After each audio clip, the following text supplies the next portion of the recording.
Pope John Paul II made many apologies. During his long reign as Pope, he apologized to Jews, Galileo, women, people convicted by the Inquisition, Muslims killed by the Crusaders, and almost everyone who had allegedly suffered at the hands of the Catholic Church over the years. Even before he became the Pope, he was a prominent editor and supporter of initiatives like the Letter of Reconciliation of the Polish bishops to the German bishops from 1965. As Pope, he officially made public apologies for over 100 of these wrongdoings, including the legal process on the Italian scientist and philosopher Galileo Galilei, himself a devout Catholic, around 1633, Catholics' involvement with the African slave trade, the Church's role in burnings at the stake and the religious wars that followed the Protestant Reformation, the injustices committed against women, the violation of women's rights and for the historical denigration of women, the inactivity and silence of many Catholics during the Holocaust,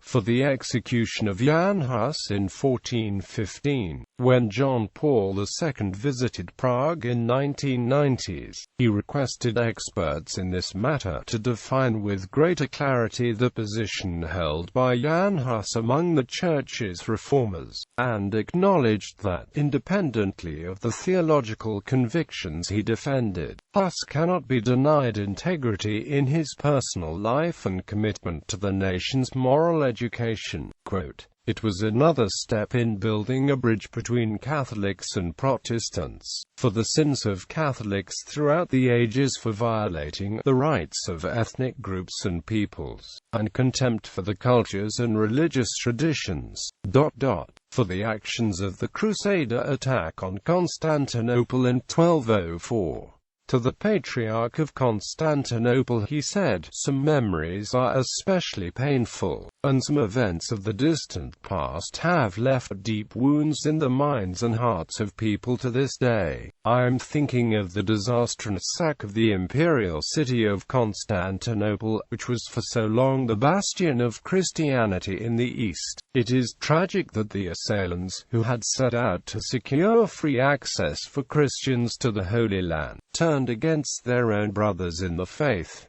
The fact that they were Latin Christians fills Catholics with deep regret. How can we fail to see here the mysterium iniquitators at work in the human heart?"